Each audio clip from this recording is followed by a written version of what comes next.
Assalamualaikum warahmatullahi wabarakatuh. Alhamdulillahi rabbil alamin, wal aqibatu lil muttaqin, wala udwana illa 'alal zalimin. Wa sallallahu ala nabiyyina wa sayyidina Muhammadin wa ala alihi wa sahbihi ajma'in, amma ba'd. Kita panjatkan puja dan puji syukur kehadirat Allah Subhanahu wa taala.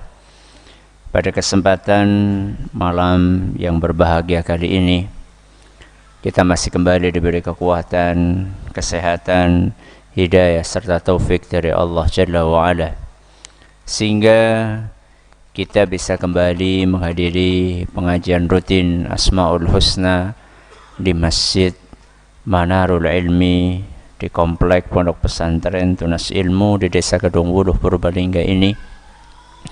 Kita berharap semoga Allah Subhanahu wa taala berkenan untuk melimpahkan kepada kita semuanya ilmu yang bermanfaat, sehingga bisa kita amalkan sebagai bekal untuk menghadap kepada Allah Jalla wa Ala. Allahumma amin. Salawat dan salam semoga senantiasa tercurahkan kepada junjungan kita Nabi Agung Muhammad sallallahu alaihi wasallam, kepada keluarganya, sahabatnya, dan umatnya yang setia mengikuti tuntunannya hingga akhir nanti. Para hadirin dan hadirat sekalian yang kami hormati, dan juga segenap pemirsa serta pendengar yang mudah-mudahan senantiasa dirahmati oleh Allah Azza wa Jalla. Kita masih bersama dengan pembahasan tentang nama Allah, nama Ar-Rauf. Pada pertemuan sebelumnya kita telah membahas perbedaan dan persamaan antara Ar-Rauf dengan Ar-Rahman dan Ar-Rahim.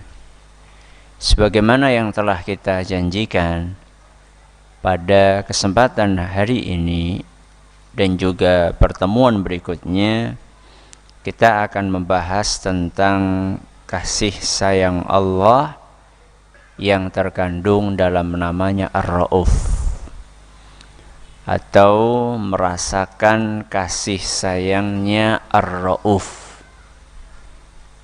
Dari mana kita bisa merasakan kasih sayang Allah yang Ar-Rauf itu?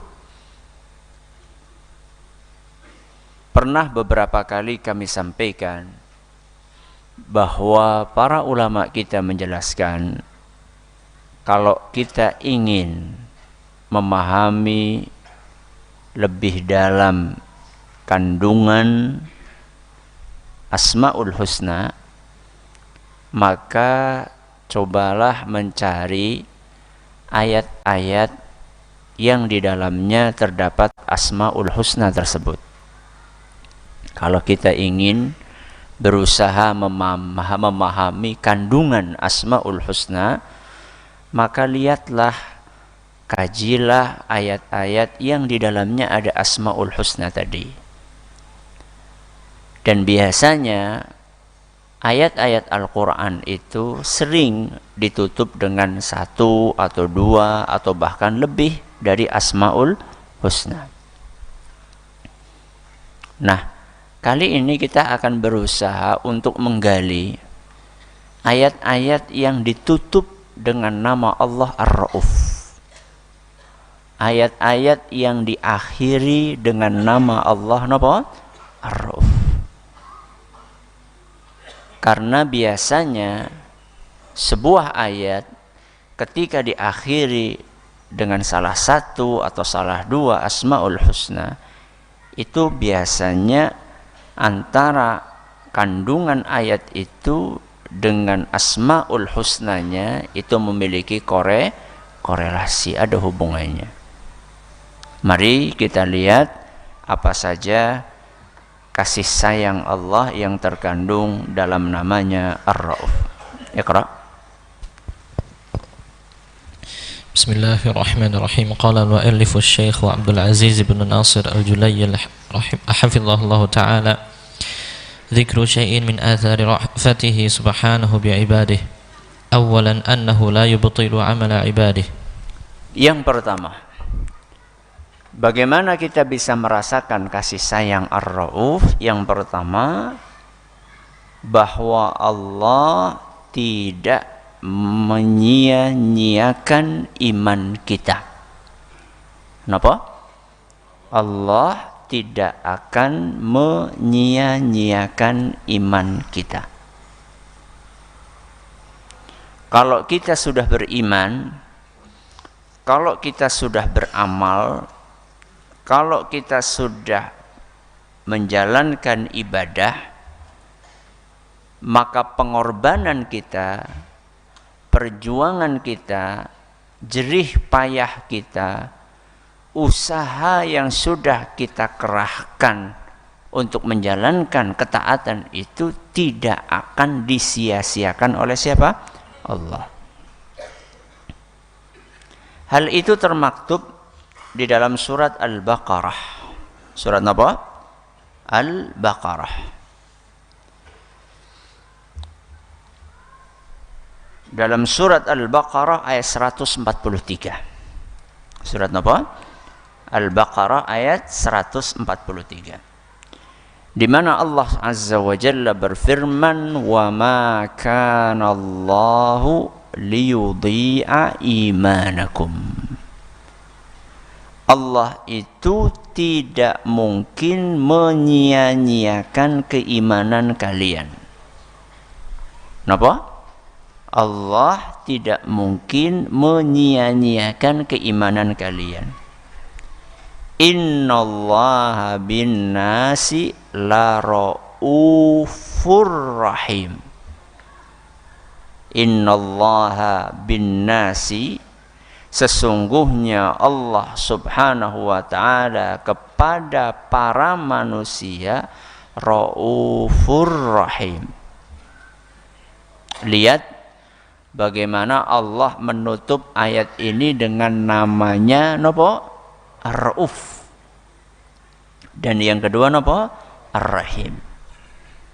Berarti salah satu bentuk kasih sayang Allah kepada para manusia apa yang disebutkan di awal ayatnya. Innallaha la yudhi'a imanakum. Sesungguhnya Allah tidak akan menyia-nyiakan keimanan kalian. Artinya, ketika kita sudah berusaha semaksimal yang bisa kita lakukan untuk menjalankan ibadah ini, ibadah itu, berusaha untuk sekuat tenaga mengikuti apa yang diperintahkan oleh Allah, menjauhi apa yang dilarang oleh Allah. Walaupun di sana sini mungkin banyak kekurangan dan pasti banyak kekurangan, maka Allah tidak akan sia-siakan usaha kita. Dan kita tahu persis bahwa amal soleh yang kita kerjakan semaksimal apapun itu tidak akan pernah sebanding dengan surga yang Allah sediakan. Panjenengan kira-kira percaya diri nopo mboten nek salat yang jenengan itu sudah cukup untuk beli surga? Sampun apa dereng? Dereng. Karena kita tahu persis, walaupun kita sudah sholat, mungkin ada yang 60 tahun mungkin sholatnya. Yang sekarang usianya sudah berapa? 70 tahun. Berarti sholatnya mungkin sudah berapa tahun? 60 tahun. Saya tanya sama jenengan, jenengan selama 60 tahun itu sholatnya wis apik banget? Atau masih banyak kekurangannya? Masih banyak kekurangan. Semaksimal apapun kita beramal, tetap amalan kita itu tidak akan pernah sepadan dengan harga surga. Karena surga itu terlampau apa? Istimewa. Surga itu luar biasa mewahnya. Sedangkan amalan kita luar biasa pas-pasane malah sering kurangi. Oke. Realita seperti ini, apa kemudian jadi membuat kita putus asa? Putus asa membuat? Tidak. Karena kita tahu, karena kita yakin, karena kita sadar bahwa Allah itu Ar-Rauf. Ar-Rauf itu tidak akan pernah menyia-nyiakan amalan hambanya. Walaupun di sana sini banyak nopo kekurangannya. Sehingga Rasulullah sallallahu alaihi wasallam dalam beberapa kesempatan mengatakan, sesungguhnya kalian tidak akan masuk surga dengan amalan kalian. Sesungguhnya kita semua tidak akan masuk surga kalau modalnya cuma amalan kita. Maka ada salah seorang sahabat yang bertanya kepada Rasulullah SAW, wala anta ya Rasulullah, apakah engkau juga demikian? Demikian itu apa? Engkau juga tidak masuk surga dengan amalanmu saja. Apa kata beliau? Wala ana. Aku pun juga masuk surga bukan dengan amalanku. Coba jenengan bayangkan. Amalannya Rasulullah SAW itu maksimal apa mboten? Sangat maksimal sekali. Itu pun masuk surganya beliau bukan dengan amal soleh beliau. Apa kata beliau? Illa an yataghammadani Allahu birahmatin min. Aku itu masuk surga dengan rahmat kasih sayang sinten? Allah. Seandainya Rasulullah sallallahu alaihi wasallam yang amalnya luar biasa dahsyatnya, keimanannya luar biasa tingginya saja, masuk surganya dengan kasih sayang Allah, apalagi kulo kali jenengan. Yang begitu banyak kekurangan di dalam amalan-amalan kita, bolak-balik kita sering melanggar aturan Allah.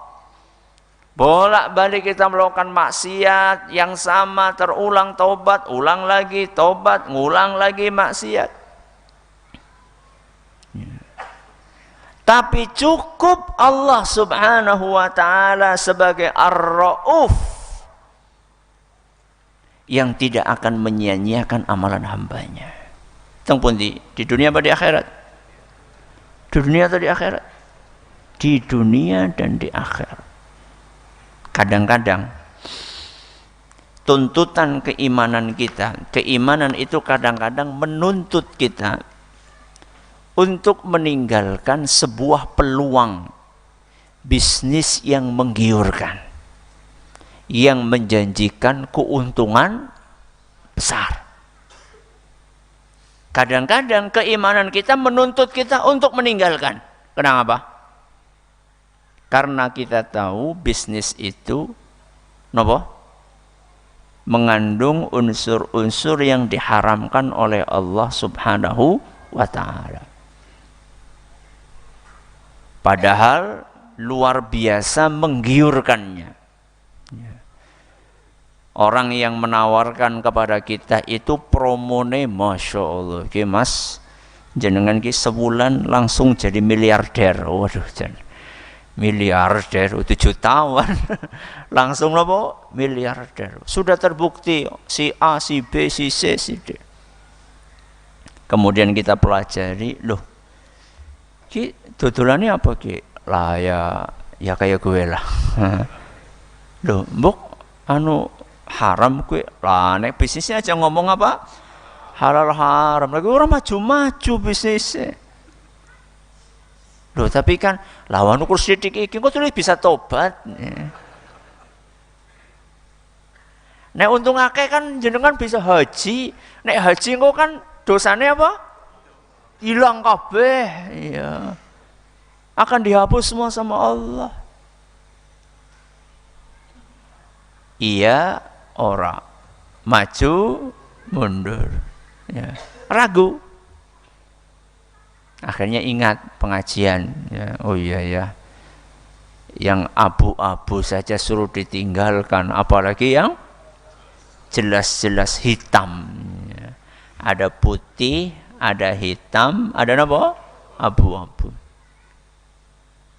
Putih niku halal, ireng niku apa? Haram, abu-abu niku syubhat. Ya. Ana padang, ana peteng, ana apa? Remeng-remeng. Iya, kemarin baru ngaji, yang remeng-remeng saja harus ditinggalkan, apalagi yang jelas-jelas gelap. Maka jenengan mengambil keputusan, oralah nyung ora. Ya. Mungkin saat itu teman kita, kamu itu kuno. Ya, kamu itu fanatik. Kamu wis diomongi macam-macam. Rapopo, enggak apa-apa. Tapi saya yakin atau saya mengira akan terselip perasaan kecewa. Padahal ada peluang untuk memperbaiki ekonomi, ternyata peluang itu apa? Lepas dari hadapan kita. Akhirnya kembali tutulan cilok maning. Ya, tutulan batagor lagi. Yang penghasilannya berapa? Ya pas-pasan. Ya lumayan. Nah, lumayan apa? Jere lumayan sengsara jere. Ya. Maka demi Allah, Allah itu tidak akan menyia-nyiakan pengorbanan jenengan. Ya. Jenengan sudah mau meninggalkan sesuatu yang haram, motivasinya karena siapa? Allah. Ketika jenengan tinggalkan sesuatu yang haram, itu motivasinya karena Allah, karena dorongan keimanan, maka Allah sudah berjanji dalam surat Al-Baqarah ayat pinten mau? 143, wa ma kana Allahu liyudhi'a imanakum.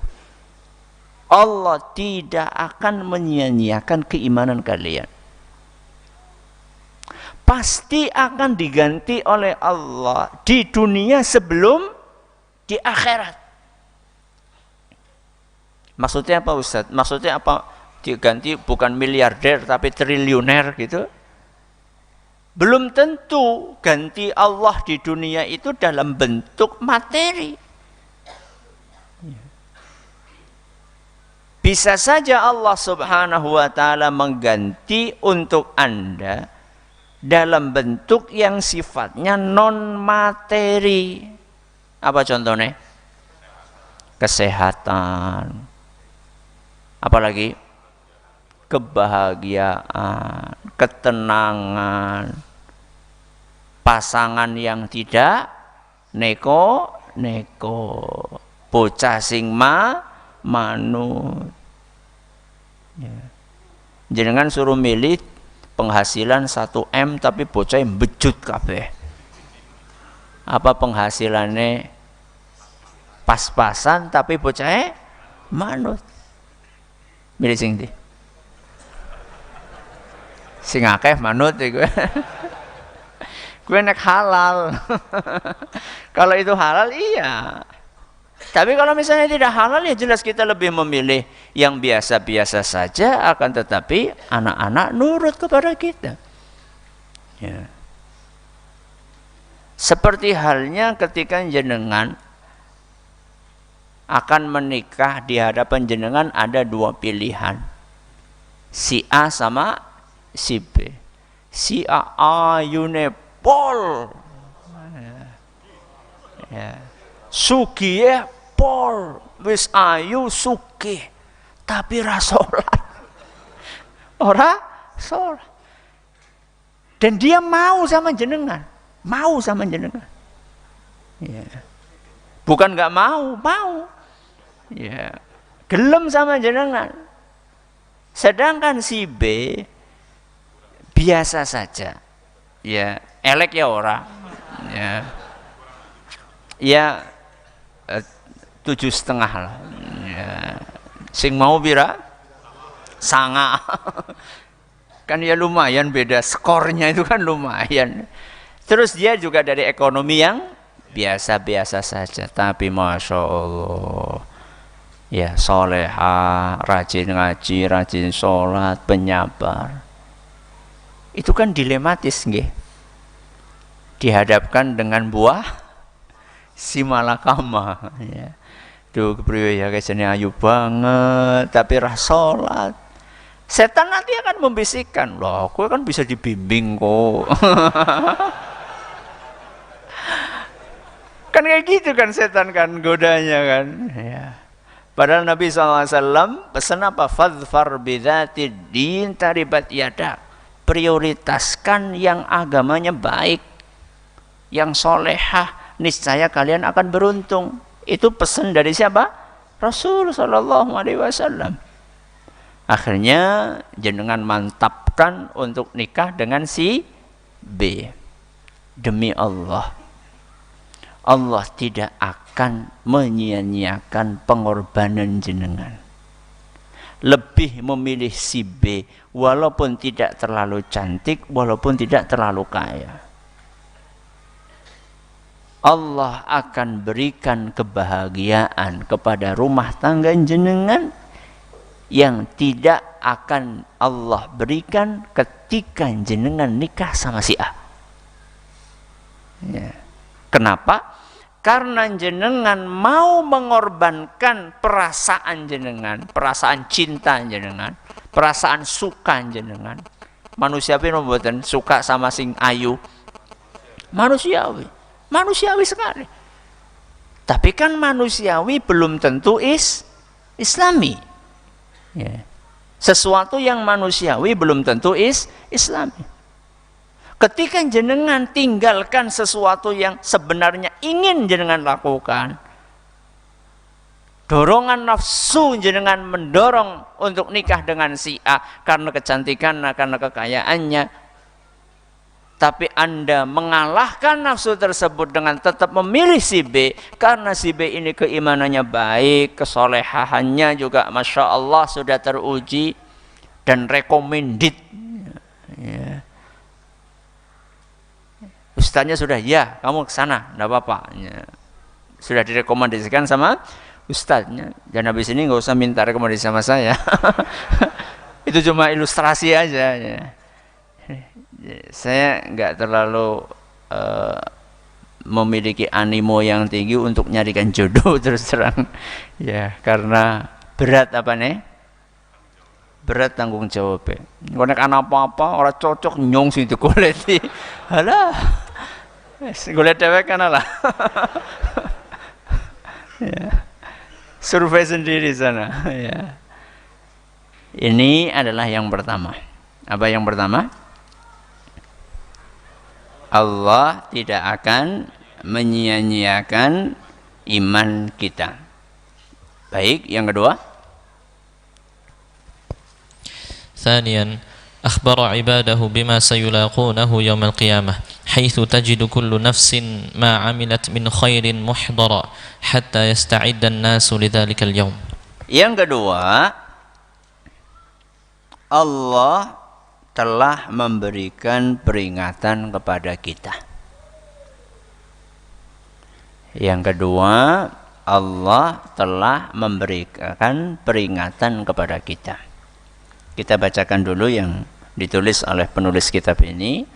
Tsaniyan, yang kedua, akhbara ibadahu, Allah memberitahukan para hambanya bima sayulaqunahu yaumal qiyamah. Allah telah memberikan kabar kepada para hambanya tentang apa yang akan mereka temukan di hari kiamat, apa yang akan mereka hadapi di hari kiamat. Haitsu tajidu kullu nafsin ma 'amilat min khairin muhdhara. Allah mengabarkan bahwa nanti di hari kiamat setiap dari kita pasti akan menyaksikan balasan atas apa yang kita kerjakan. Entah itu yang baik maupun yang buruk. Hatta yasta'iddan nasu lidzalikal yaum. Supaya kita semua bersiap-siap untuk menghadapi hari itu. Hari apa? Hari kiamat. Saya kasih ilustrasi. Guru yang sayang itu guru yang ngasih tahu tentang apa yang akan diujikan di esok hari, atau guru yang tidak ngasih tahu? Hah? Yang ngasih tahu atau yang tidak ngasih tahu? Hah? Menurut jenengan, jujur saja, jenengan lebih senang sama guru yang ngasih tahu nanti besok kisi-kisinya ini, atau guru yang wis pokoknya lihat aja besok? Mana? Ya jelas yang ngasih tahu lah. Ya. Allah Subhanahu wa taala sudah mengabarkan kepada kita bahwa nanti di hari kiamat kalian akan menghadapi kondisi demikian. Kalau kalian melakukan kebajikan, maka kalian akan mendapatkan balasan yang mengenakkan. Dan kalau kalian melakukan kejahatan, maka kalian akan mendapatkan balasan yang mengerikan. Balasan yang mengenakkan itu disebutkan sama Allah. Ini di surga ada ini, disebutkan semua sama Allah Azza wa Jalla. Begitu pula Allah menceritakan balasan yang mengerikan itu seperti apa. Di neraka nanti kalian akan seperti ini, makanannya akan seperti ini, minumannya akan seperti ini, panasnya akan seperti ini. Ketika Allah Subhanahu wa taala sudah memberikan warning, sudah memberikan peringatan jauh-jauh hari sebelum kita menghadapi hari kiamat itu menunjukkan bahwa Allah itu Ar-Rauf. Ayatnya ya. Ayatnya ada dalam surat Ali Imran ayat 30. Surat apa? Ali Imran ayat 30. Di mana Allah Subhanahu wa taala berfirman, "Yauma tajidu kullu nafsin ma 'amilat min khairin muhdara." Pada hari itu, hari nopo? Hari kiamat. Setiap dari kita akan melihat pahala dari amal soleh yang kita kerjakan. Masing-masing dari kita akan menyaksikan, ini loh pahala yang dulu kita kumpulkan saat kita di dunia. Sekecil apapun amal soleh yang kita kerjakan, kita akan lihat pahalanya. Tidak ada satu amalan pun, amalan soleh pun yang akan hilang. Semuanya akan bisa kita saksikan, sekecil apapun. Walaupun kita hanya sekedar senyum kepada saudara kita, walaupun kita hanya sekedar ngelutik kancane sing lagi apa? Ngantuk. Ya. Jenengan kalau sampingnya lagi ngantuk dia apa? Dilutik. Walaupun jenengan cuma ngelutik. Amal soleh atau bukan? Amal soleh atau bukan? Amal soleh. Walaupun cuma itu yang jenengan lakukan, akan kita temukan, kita akan lihat pahalanya pada hari kiamat. Kemudian Allah melanjutkan apa? Wa ma 'amilat min su. Selain pahala dari amal soleh yang akan kita lihat di hari kiamat, juga kita akan melihat tumpukan dosa dari maksiat yang kita kerjakan saat kita di dunia. Jangan pernah berpikir bahwa Allah akan melupakan dosa-dosa kita. Innallaha yumhil wala yuhmil. Kata para ulama kita, Allah itu menunda tapi tidak melupakan.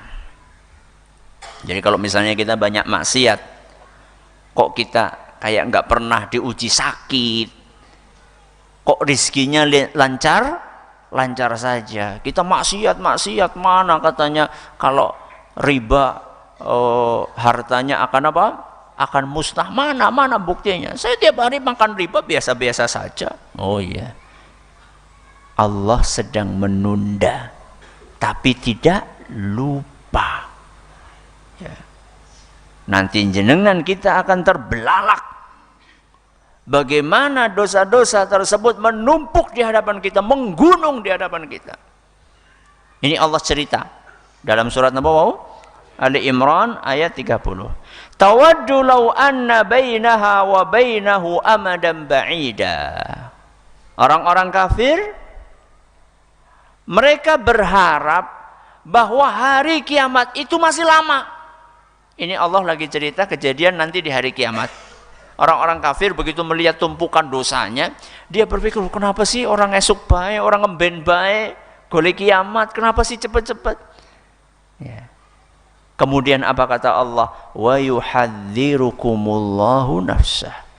Allah itu sudah kasih peringatan kepada kalian. Kapan Allah kasih peringatan? Kapan?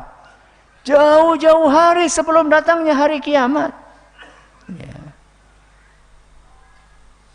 Sejak diturunkannya Nabi kita Muhammad sallallahu alaihi wasallam 1400-an abad, 1400-an tahun yang lalu, 14 abad yang lalu, Allah Subhanahu wa taala sudah mengingatkan tentang akan adanya hari pembalasan, Maliki Yaumiddin. Dan itu setiap hari kita baca minimal berapa kali? 17 kali minimal kita baca. Maliki Yaumiddin, penguasanya hari pembalasan. Allah sudah mengingatkan kalian, kecuali kalau Allah Azza wa Jalla tidak ingatkan, kemudian tahu-tahu Allah mengazab, ya, baru kemudian kita bisa protes. Tapi Allah Subhanahu wa taala sudah ingatkan kita, dan mengingatkannya jauh lama, sudah lama Allah ingatkan. Ya. Jadi kalau misalnya ada seorang guru mengingatkan muridnya, anak-anakku, ya, ujiannya insya Allah 3 bulan lagi, ayo siap-siap. Sudah 1 bulan berjalan, anak-anak ujiannya tinggal berapa? 2 bulan. Lewat, tinggal 1 bulan, gurunya ingatkan lagi, nak, ujian tinggal 1 bulan. Tinggal 1 minggu, masih diingatkan lagi, nak, tinggal 1 minggu loh, sudah siap belum? Tinggal 1 hari masih diingatkan lagi. Kok bocah ora sinau, kowe sing salah sapa? Gurune, siapa yang salah? Anaknya. Kenapa muridnya sudah diingatkan jauh-jauh hari? Coba sekarang Allah ingatkan kita berapa bulan? 14 abad Allah sudah peringatkan kita bahwa kita akan bertemu dengan hari pembalasan. Wa yuhadzirukumullahu nafsah. Allah sudah mengingatkan kalian tentang kejadian tersebut. Wallahu ra'ufum bil ibad. Lihat, Allah tutup ayat ini dengan nama apa? Ar-Ra'uf. Sungguh Allah itu Ra'uf kepada para hambanya. Jadi poin yang kedua yang menunjukkan kasih sayang Ar-Ra'uf adalah bahwa Allah sudah memberikan peringatan kepada kita. Ini yang keberapa ini? Kedua. Baik, yang ketiga. ثالثا إنزاله الكتاب على رسوله صلى الله عليه وسلم ليخرج الناس من ظلمات الكفر والشرك إلى نور الحق ودين الإسلام. Yang ketiga, di antara kasih sayang Allah, Allah telah menurunkan kitab suci untuk panduan hidup kita. Apa yang ketiga? Allah telah menurunkan kitab suci untuk panduan hidup kita. Nopo kitab sucinya? Al-Quran. Saya akan bacakan dulu apa yang ditulis di sini. Thalithan, yang ketiga, inzaluhul kitab ala rasulihi sallallahu alaihi wasallam. Allah telah menurunkan kitab suci kepada Rasulnya sallallahu alaihi wasallam. Sinten? Nabi kita Muhammad sallallahu alaihi wasallam. Untuk apa? liyukhrijan nasa min dhulumatil kufri wasyirki, dalam rangka untuk mengeluarkan manusia dari gelapnya kesyirikan, kekufuran, ila nuril haqqi wa dinil Islam, mengeluarkan mereka dari gelapnya kesyirikan menuju ke cahaya Islam dan kebenaran. Salah satu bentuk kasih sayang Allah kepada kita bahwa Allah Azza wa Jalla telah menurunkan Al-Quran kepada kita. Di dalamnya ada panduan hidup kita.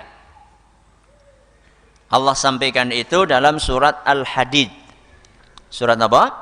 Al-Hadid ayat 9. Allah Subhanahu wa taala berfirman, huwallazi yunazzilu ala 'abdihi ayatin bayyinat.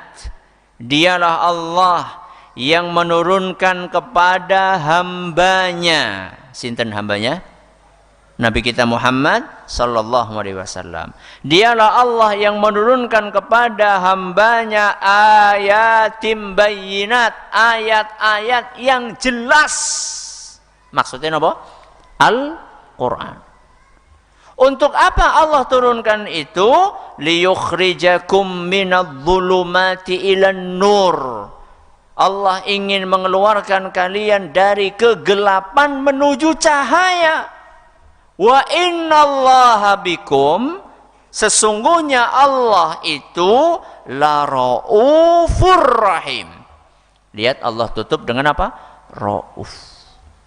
Sesungguhnya Allah itu Rauf kepada kalian. Karena Allah itu Rauf, makanya Allah turunkan Al-Quran kepada kalian.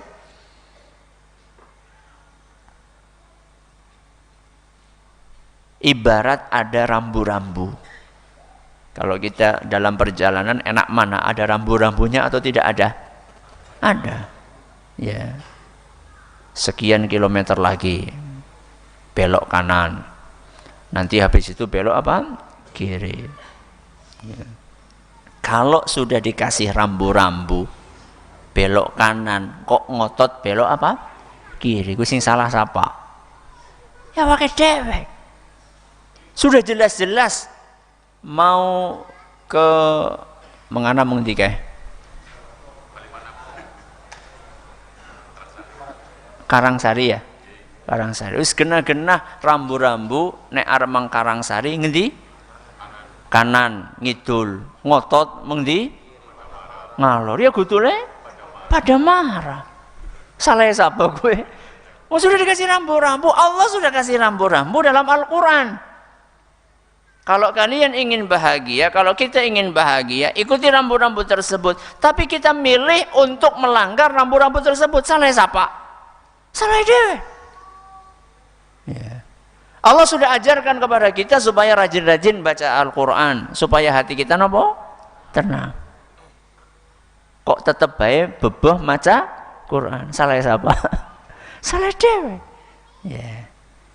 Jadi salah satu bentuk kasih sayang Allah kepada kita bahwa Allah sudah turunkan kepada kita kitab suci yaitu Al-Quran yang akan mengantarkan kepada kita, akan mengantarkan kita kepada cahaya, meninggalkan kegelapan. Kecuali kalau tetap ngotot pengen peteng ya salah dewek. Mudah-mudahan bermanfaat. Kita akan lanjutkan insyaallah pada pertemuan berikutnya. Terima kasih atas perhatiannya, menurut segala kurangnya. Kita tutup dengan membaca subhanakallahumma wa bihamdika asyhadu an la ilaha illa anta astaghfiruka wa atubu ilaik. Assalamualaikum warahmatullahi wabarakatuh.